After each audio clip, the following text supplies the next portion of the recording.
Hello, today Ben. we'll be Welcome to down sunny under Sarah Sydney. House Oh, thank today. you for having me.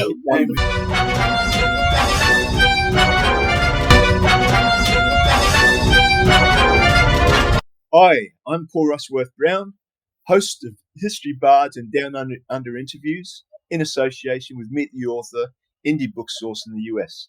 And I am here with a wonderful author, Julian de la Motte, who has written a novel that everybody knows about, Senlac. Historical novel by Julian de la Motte immerses readers in the turbulent period leading to the Norman Conquest of England in 1066. The novel vividly portrays a kingdom in crisis following the death of King Edward the Confessor. Harold, the Earl of Wessex, is hastily crowned king but faces immediate threats from Viking and Norman invaders. With meticulous research, Senlac brings to life the battles and intricate politics of the era. This meticulously crafted work is poised to be a landmark in historical fiction, captivating fans with its authenticity and emotional depth. Why write an epic 500-page book, well, two 500-page books about the Battle of Hastings? A very good question, Paul. You're absolutely right. It's about trying to place a great focus on the individuals concerned within it, to look at them, their hopes and their fears, to place a bit of humanity into which is a very well-known but misunderstood story, and see where that's going. Of course, that history is written by the winners, or tends to be written by the winners, and so the accounts that we have from contemporary or near contemporary Norman chroniclers are, of course, slightly coloured. The Anglo-Saxon references to the events are somewhat muted. Step into the rugged world of Plymouth, 1620, where Sarah, a courageous woman, embarks on an unforgiving journey in the New World. Amidst the treacherous unknown, she faces starvation, death, and the harsh realities of early colonial life. On the wings of the red-tailed hawk, masterfully weaves historical authenticity with an inspiring tale of resilience, as Sarah discovers her inner strength to survive against overwhelming odds. This award-winning novel, lauded for its evocative writing and powerful portrayal of women's triumphs in history, is a must-read for lovers of gripping historical fiction. Join Sarah on her harrowing yet empowering journey and witness the indomitable spirit that defines the true pioneers of America. Baby, You're Worth It follows the heart-wrenching story of Tabitha, a mother whose joy is shattered by unforeseen tragedy during the birth of her second child.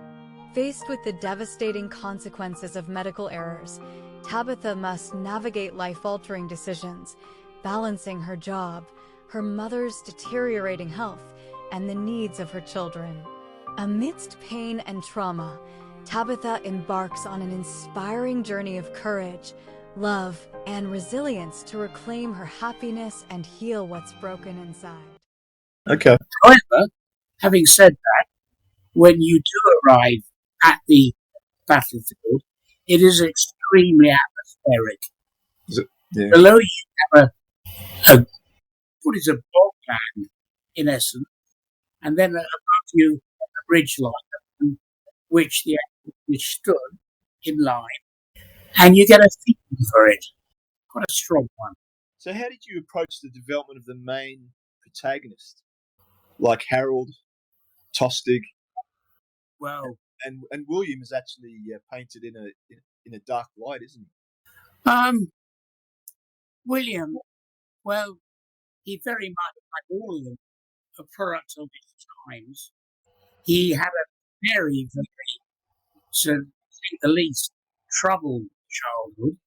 He had to fight for what he had. All of the way, he must have learned to trust virtually no one and to be suspicious of all people. I think he has humane and human motives, but he doesn't have the magnificence, as it were, the nobility in defeat of a man like Harold. Building them up starting with a mental image of their physical appearance. I tended to take it from there. I must admit, I read a couple of pages, or probably 2, 3, 4 pages on Amazon last night, and it's very, very, very descriptive. And in the novels that I've written, a couple of times I've been slammed by readers saying that it takes away from the story. But my argument is look, if you're writing historical fiction, you want people to actually be there, so that's why it has to be descriptive. What are your thoughts on that? I absolutely agree with you wholeheartedly. I think the secret combination of any good historical novel is to be fully aware of facts, the historical background, not to fall into the swamp of errors and mistakes, but at the same time bear in mind, above all else, the humanity of the characters you wish to portray. Howard, the son of a humble English miller, has risen to Earl through courage, warrior skills, and loyalty to the Norman King William. Howard finds himself navigating a perilous world where loyalty and betrayal intertwine. His courage and tactical prowess shine as he battles to protect his people. His confrontations with Bishop Odo test his resilience and leadership. Amidst it all, his secret love affair adds a personal determination, highlighting the sacrifices he must make. In a final, desperate siege, Howard fights for his legacy, his unyielding spirit defining his struggle for survival, honor, and love. A gripping novel that is guaranteed to keep readers entertained for hours on end.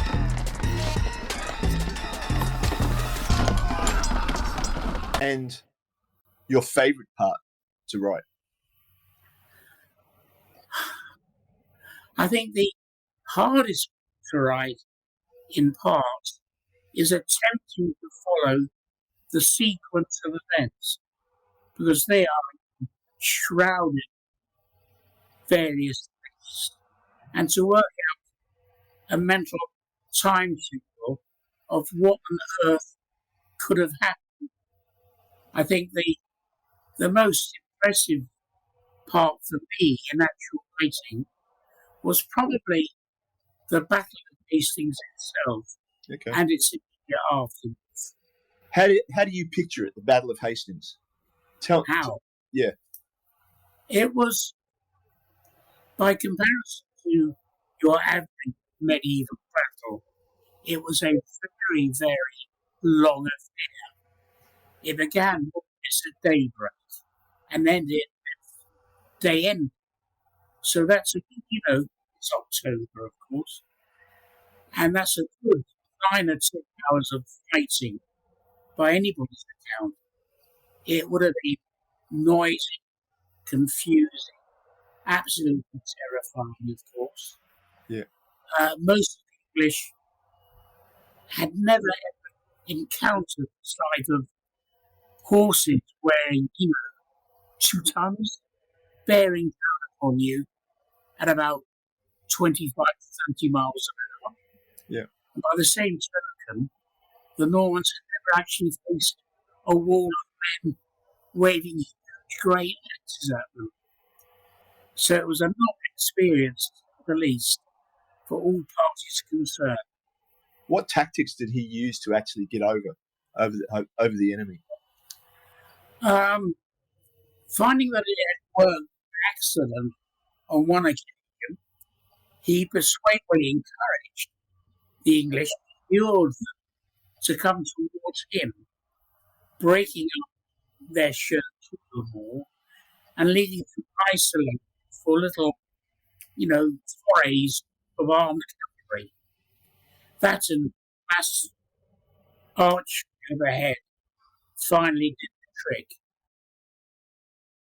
Bards Sing of Love and War is a captivating historical novel set in 11th century Wales, where love, honor, and ambition clash amidst the Norman invasion. As Chief Bard Rodri mentors young Tal, the tale unfolds with political intrigue, familial loyalty, and forbidden romance, centering on Griffith Rhys's quest to reclaim his kingdom and win Gwenllian's heart.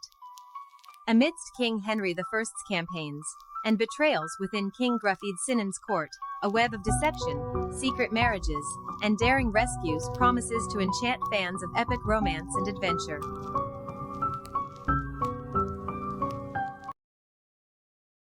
Have you got any sort of like thoughts about another novel? I'm very glad you asked, because I'm right in the middle of another book, this time on the subject of the First Crusade of 1095 to 1100. And that too is a truly spectacular story. The Vikings, they sort of like raise their heads around that same time. Tell us about that. They're pretty heads. Well, the principal figure here, of course, is Harold Hardrada, the last Vikings. A truly spectacular figure, even by the standards of the age. If you dig into his background, even before Hastings and his involvement, he'd just about done it all. He'd been a soldier of fortune, an international lover, an international pirate. He'd conspired in the Palace of Byzantium. He'd done just everything. He apparently a man of over 7 foot tall. Even his scars, half pagan, terrifying man. Yeah. So it sounds like you like him. Well, you've got to admire the guy. I mean, he certainly got a lot done. Yeah. Then he thought, okay, might as well have a stab at England while I'm at it.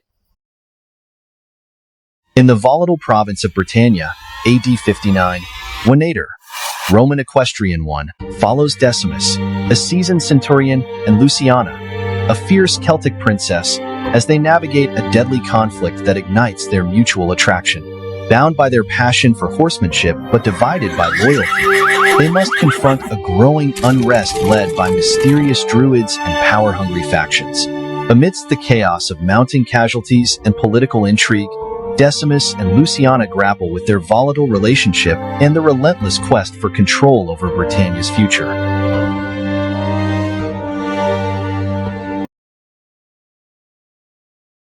In your novel, which one do you think would be you'd be closest to?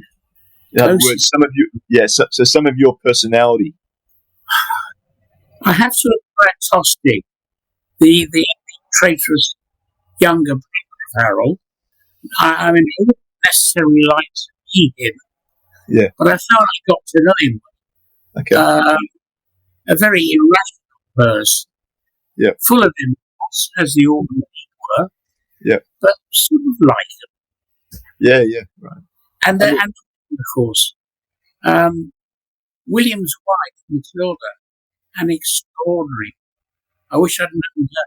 I feel like I could talk to you, for another 2 hours, but unfortunately the show doesn't. Sort of wore me up now. At this point, Paul, could I just very, very simply pop this on? Sure. It is a promise I made to somebody. Will you? You won't edit it out. No. Thank you. Okay, so advice for aspiring writers. Keep at it. Write something every day, if you can. Sit down, piece of paper and a pen for half an hour. Just scribble. See what you come up with. Yeah. If you don't like it, fine. You start again. Yeah. The avoid things you're doing it. Yeah. So Julian, it's been a pleasure meeting you, and thanks so much for coming on the show. Well, no, thank you so much. No, it's my pleasure.